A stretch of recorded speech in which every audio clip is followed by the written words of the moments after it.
Mark from the States, Mark from the States, it's Mark from the United States. Good morning, good afternoon, good evening, Mark from the States. How are we doing today? I am doing fantastic. I hope you are as well. Thank you so much for coming and hanging out with me today. Today we're going to look at the Flying Scotsman. It's a famous train, famous engine, I should say. Over 100 years old.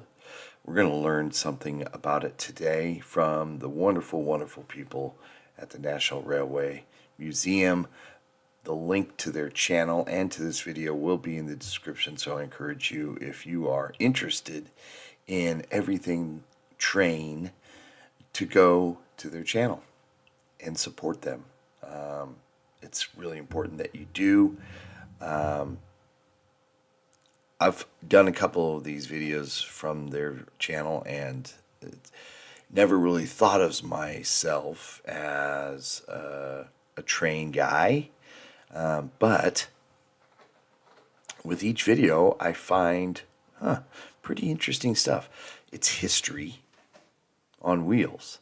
And there's so much to be able to gain historically from learning about these old trains, because you see about how people lived and how the world was back in those days and the need for the engine and the train that we are looking at. And so I find it fascinating. So I encourage you, if that is your thing, get over there. Even if it's not your thing and you want to know, it just piques your curiosity, get over there and support that channel and get lost, because they've got a ton of videos.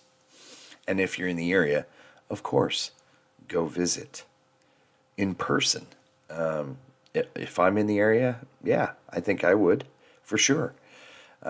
So, unfortunately for me, I'm halfway around the world, so I won't be going there today. But I will be watching this video on, being not a massive train aficionado. I have heard of the Flying Scotsman. We've discussed the Flying Scotsman, or at least the name, in previous videos and other things that we've taken part in, on our channel, right? And I've heard the name Flying Scotsman thrown out, and I know it's a famous train. I believe it was really fast for the day, but I don't really know a whole lot about it. So I'm going to learn something today, maybe some history, maybe some engineering, a lot of the things. So come sit with me and let's dive in. Is the Flying Scotsman, see what's inside the world's most famous steam locomotive. And why did it become so famous? Why is it the world's most famous steam locomotive? Let's find out. Here we go. Welcome to Curator with a Camera. I'm Anthony Cools, Senior Curator at the National Railway Museum, and we're here at King's Cross Station in London to look at the icon of steam, Flying Scotsman.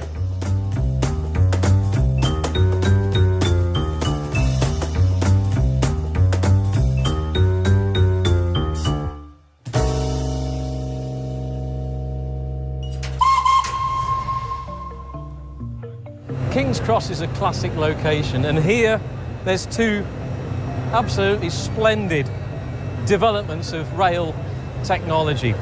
On the left, the LNER Pacific A3 Flying Scotsman, and on the right, the Azuma Hitachi 800 series, high-speed train for the LNER. Now, just amazing, the difference, how technology has changed over the years. It's been a long time, but it's just, you look at the difference of trains and you wonder, someone who was around when the Flying Scotsman came about, and then they saw this thing on its right sail roll, I should say, roll past them.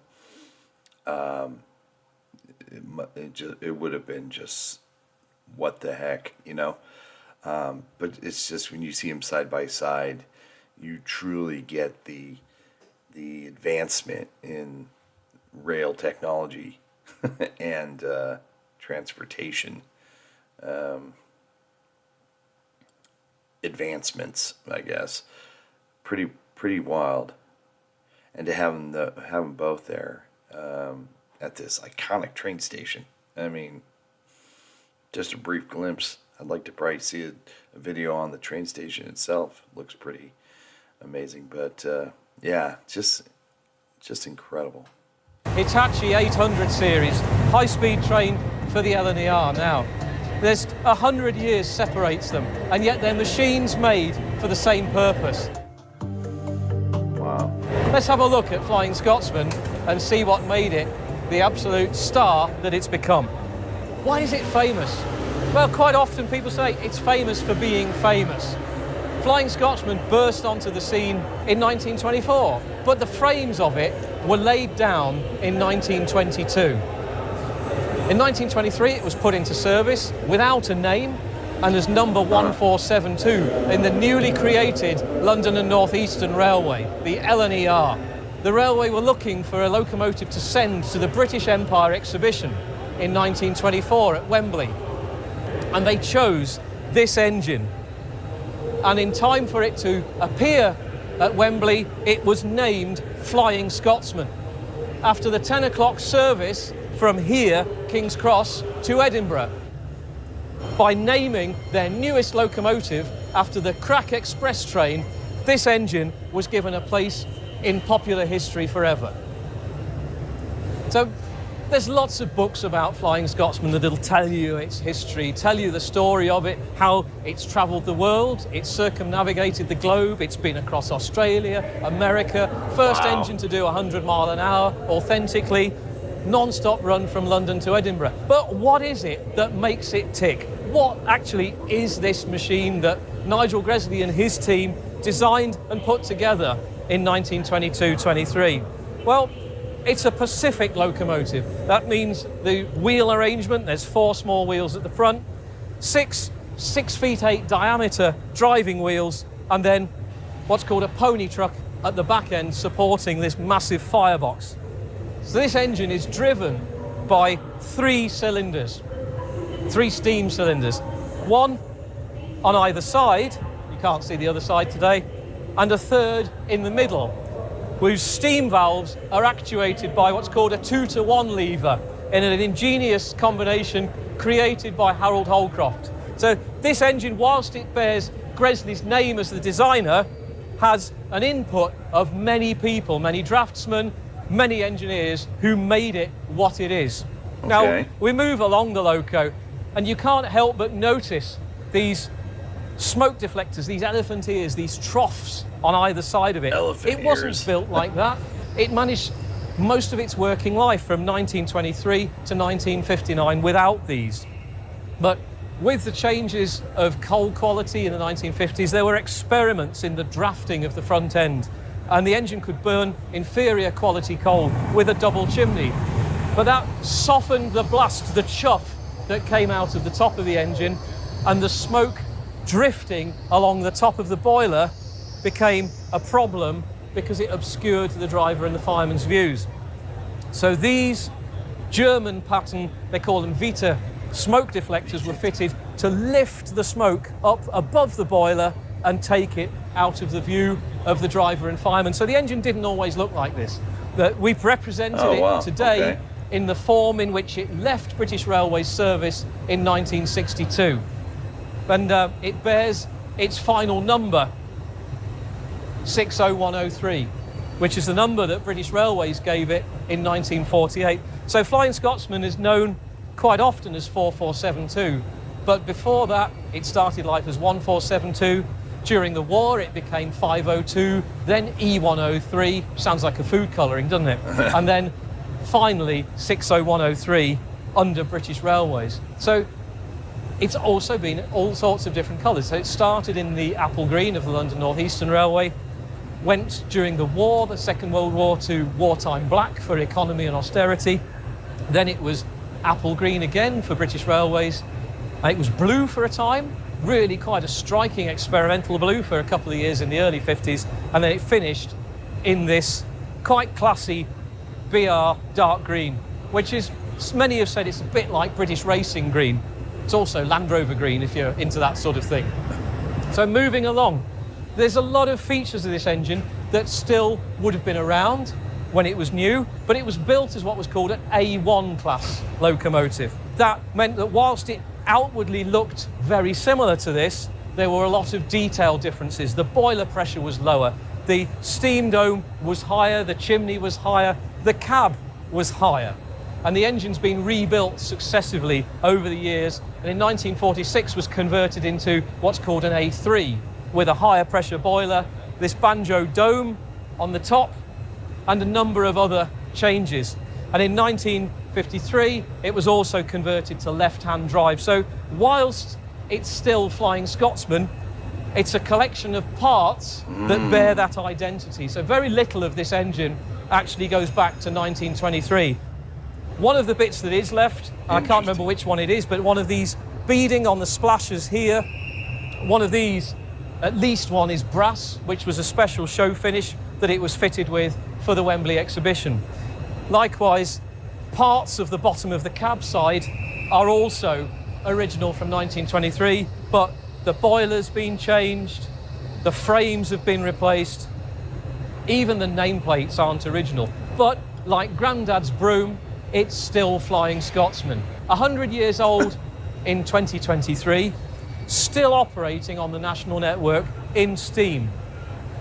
That's again where there have been various changes to make this loco fit to operate on the national network. You can see here concessions to operating in the 21st century, the danger of the overhead live wires. That's because those... The electrification of the East Coast Main Line began in 76 and was completed in 91.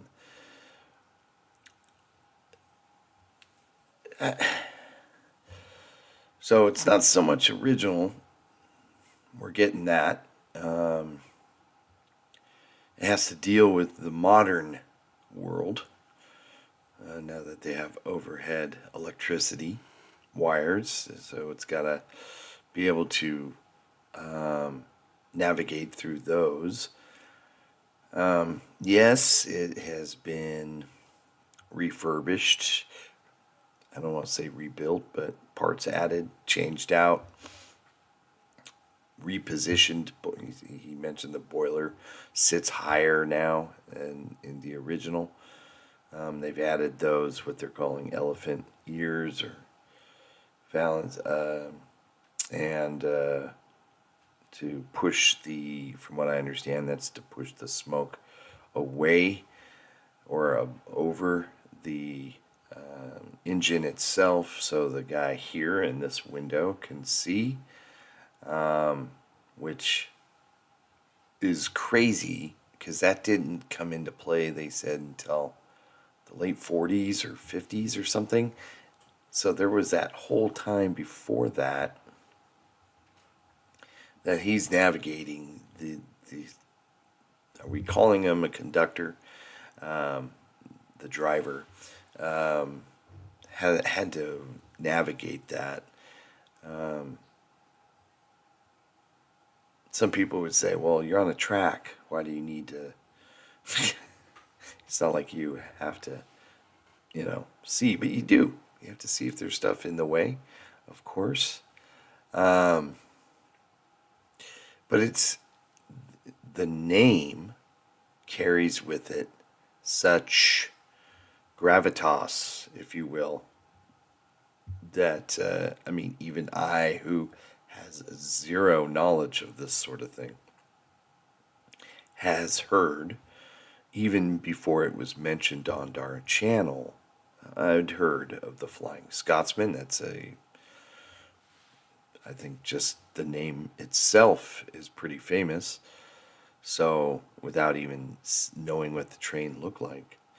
So, the fact that, 1924, here we are in 2024, and it's still going, is even with the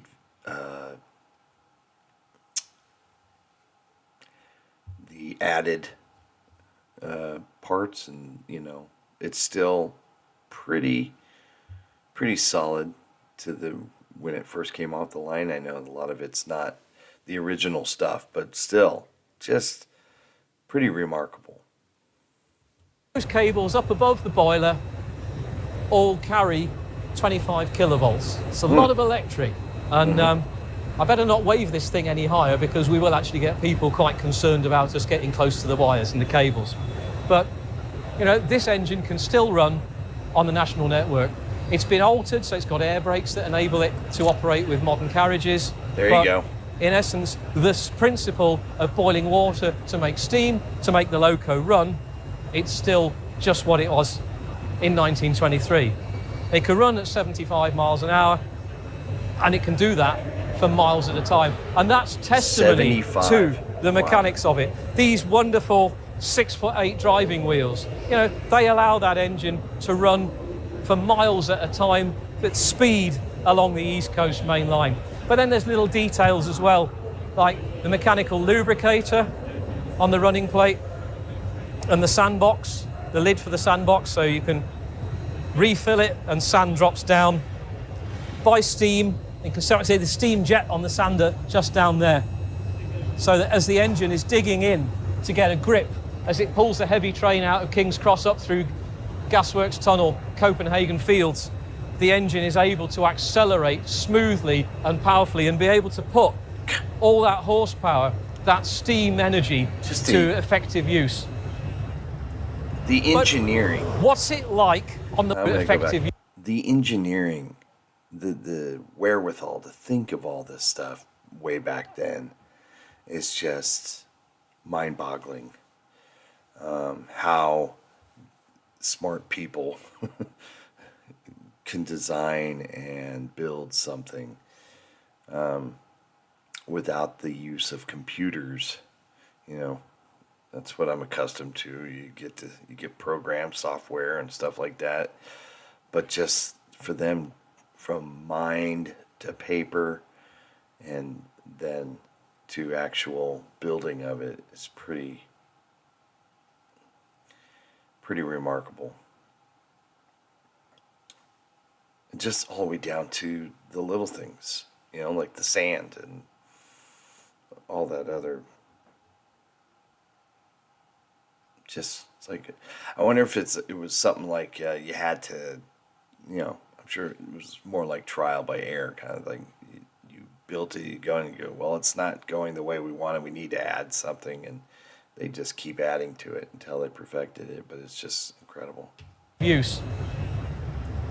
But look at that. What's it like on the footplate? It's always great to get into these locos and have a look-see and see what's going on and find out the atmosphere. And it's really nice to be able to do this with a live engine today. So let's go and talk to the man who's driven Scotsman.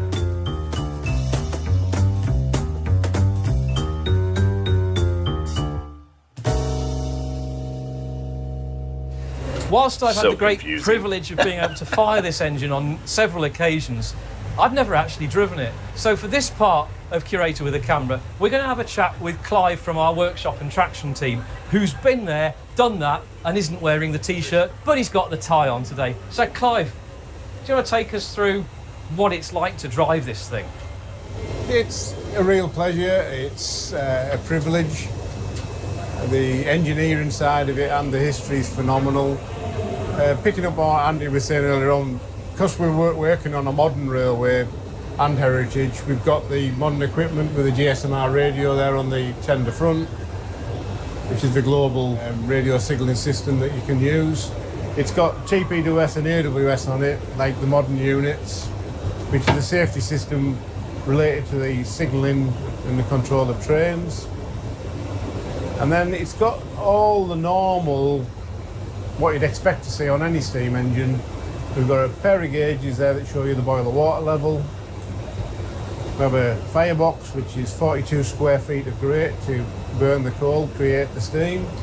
The fireman has the privilege of moving the coal and making the steam so we can move along. He's got controls over damper door, the injectors, and then for the driver, into the firebox. Okay. He gets all the fun of the braking system, which has been modified on this one to air brakes. but it can run vacuum trains, but the actual engine's air brake. They've got the reverser here for forward and backwards, and altering the cut-off to make it economical to run. Use the steam expansively. That's the regulator handle. And of course we've got the magic whistle, which everybody wants to blow, including Anthony.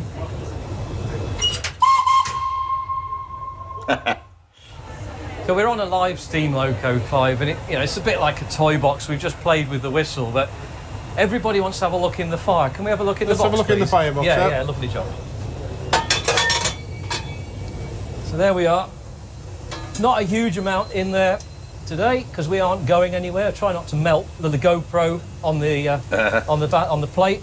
And you can see the brick arch also in there, which deflects the gases and ensures complete combustion. But should we drop it down again, mate? The new brick arch. The new brick arch, yes. Can't have a second-hand brick part of the arch in it. overhaul. So there we go. Flying Scotsman at King's Cross. It doesn't get any better than this. And it's really quite something that we can celebrate 100 years of this locomotive, built in 1923, but operating on a national network in 2023. But Flying Scotsman is more than the most famous steam locomotive in the world. It's an absolute flag bearer for industrial, transport and engineering heritage. Whether you're an engineer or a school child meeting it for the very first time, this thing is magic and it appeals to all ages on so many different levels. What a fantastic tribute to the people who designed it, made it, operated it, saved it for preservation, overhauled it for us all to enjoy across the UK in this very special year. Thanks for joining us at King's Cross for a fantastic curator with a camera. I hope you've enjoyed it as much as I have. If so, please like and subscribe so you don't miss out on future episodes. Yeah, this thing is fantastic. I mean, the history, what this loco, as he called it, has seen, right? Just from 1924 to now, if it could record time through 100 years, just the leaps and bounds of technology. That's what I always not laugh, but I always marvel at someone like my mother, who's now 85, who what she's just seen in her lifetime. 1939, the beginning. She was born right at the beginning of World War II, and just from that point until now with technology, and this train has made that journey along with my mother, which is just remarkable. And of course, both of them have rebuilt and refurbished parts and things to just make their lives easier and for other people to enjoy their company as well. I'm trying to see how am I going to connect that to my mother, but anyway, God bless her. I love her to death. I'm just it's remarkable, and the fact that it's still going.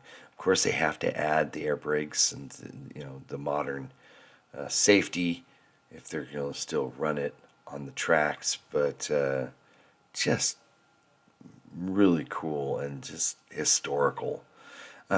This thing was actually in America, so they had to put it on a boat and get it over here to do its little, it's like it was the Beatles of trains before the Beatles with their British invasion long before the 60s, but it's just really cool, and apparently it had gone 100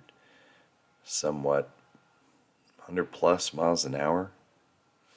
That's wild.